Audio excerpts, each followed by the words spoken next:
Kitalo nnyo kitalo ddala ganeno sige mawulire agasanyusa okubeera ng'owulira naye ate munnange wekibeera kyazze Mukama Katonda wate wabeera asazeewo. Kitalo nnyo kitalo ddala ekya comedian Kansiime olunaku olwaleero zibadde ziri mu ssaawa nga 6 yes amawulire gatandika okubeera nga saturatinga ku social media platforms ez'enjawulo ti Bambi Afilidwako taata we ku makya oba mu ttuntu ly'olunaku olwaleero.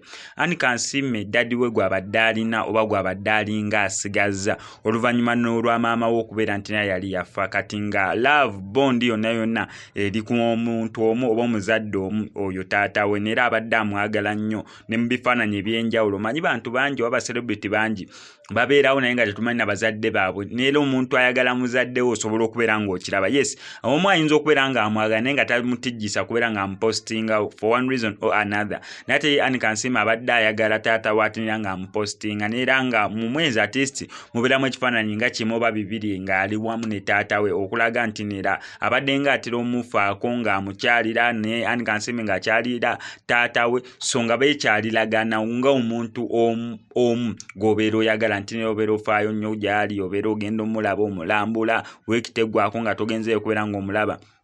So ne Kansiime ekitabo kibadde between ye ne taata we ate kiri nti gwe yali asigazza yekka oluvannyuma lwa maama we ye yasooka okubeera ng'afa neera ataddeyo post Bambi ekwasa ennaku nti ne taata naye agenze long distance relationship kyataddeyo agambye long distance relationship ebeera nzibu nnyo ebeera difficult ne taata we agenze okubeera nga yeegatta ku maama we eyo wa Mukama Katonda. So omukwano gw'okwagala taata wo ng'amaze okufa omukwano gw'okwagala omuntu wo yenna yenna nga amaze okufa oba maama wo ng'amaze okufa ekyo kye kintu ekyasinza okubeera ekizibu ddala. Oyinza okwejjusa buli kaseera ku wamala nga toli naye, oyinza okwejjusa ekintu kyakusaba n'otakimu, oyinza okwejjusa olunaku lwe yakuyita n'omugamba lindako ngenda kujja enkya, oyinza okwejjusa essimu ze yakubira ng'oli busy olowooza ssente ze zisinga amakulu than relationship yonna okubeera n'oyo omuntu gw'oyagala n'obyejjusa byonna byonna naye ate nga tewabeera kyakukola. So kitalo nnyo kitalo ddala ekya Kansiime okubeera nti neera afiiriddwako taata we ku makya oba mu ttuntu ly'olunaku olwaleero. Kitalo nnyo kitalo ddala agenda kusigala nga nkuwa updates ku kuziika na buli kimu nga kigenda okubeera nga kigenda mu maaso